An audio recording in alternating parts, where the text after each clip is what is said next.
friend! Kasama mo na ang bibi mo sa radyo, DJ B-Boy Bibo!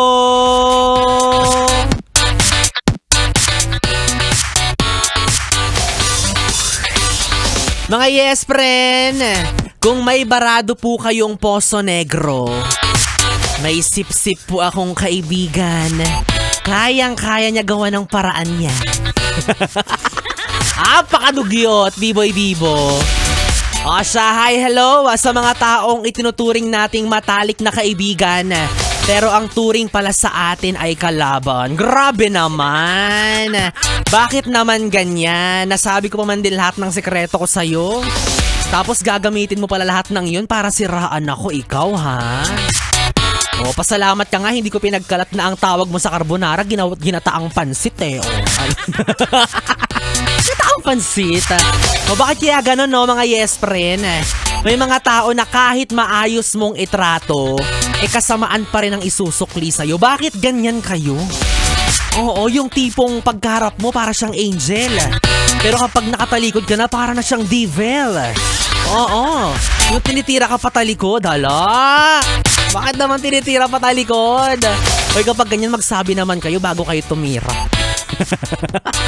Para hindi nakakabigla, lalo kapag patalikod. Ang sakit naman ng friend. Bakit mo naman ako tinira patalikod, friend? Masakit sa damdamin yun, ha? Ikaw, ano iniisip mo? O isa pa yan, di ba? Yung mga tropa mong ang hilig-hilig kang pag-usapan kapag nakatalikod ka. Diba? Pero kapag kaharap mo naman, hindi naman direktang masabi sa'yo yung problema. Ano ba naman yan ang wiwik ninyo? O kaya ako, mga yes friend, kapag may mga ganyan akong kaibigan na alam kong pinag-uusapan ako behind my back, ang ginagawa ko, diretsahan. Kinakausap ko, oo. Nakikisuyo ako kung pwede bang pakihilot na rin yung likod ko. Total, nandyan na rin naman kayo, diba? Charot.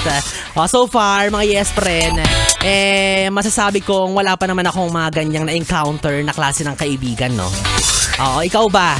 Meron ka bang mga kaibigan na masasabi mong magaling sa larangan ng traiduran? Ay! Pero hindi mo magawang layuan. Ay naku, mahirap yan. Oo, tandaan mo, may kasabihan tayo, tell me who your friends are and I will tell you who you are. Sabing ganon. Kaya ako nakikipagkaibigan ako sa mga mayayaman. Para akala ng iba, mayaman na rin ako. Pero hindi nila alam, ako yung naiiba. Ganun talaga. Laging may black sheep sa isang pamilya, di ba? Well, anyways, mga yes friend, kapiling nyo na ako, DJ B-Boy Bibo, ang DJ na single, ready to mingle, basta walang label. Pwede nyo akong makatabi hanggang mamayang alas 12 para sa ating BB Time. Dito pa rin sa 101.1 Yes FM Solid.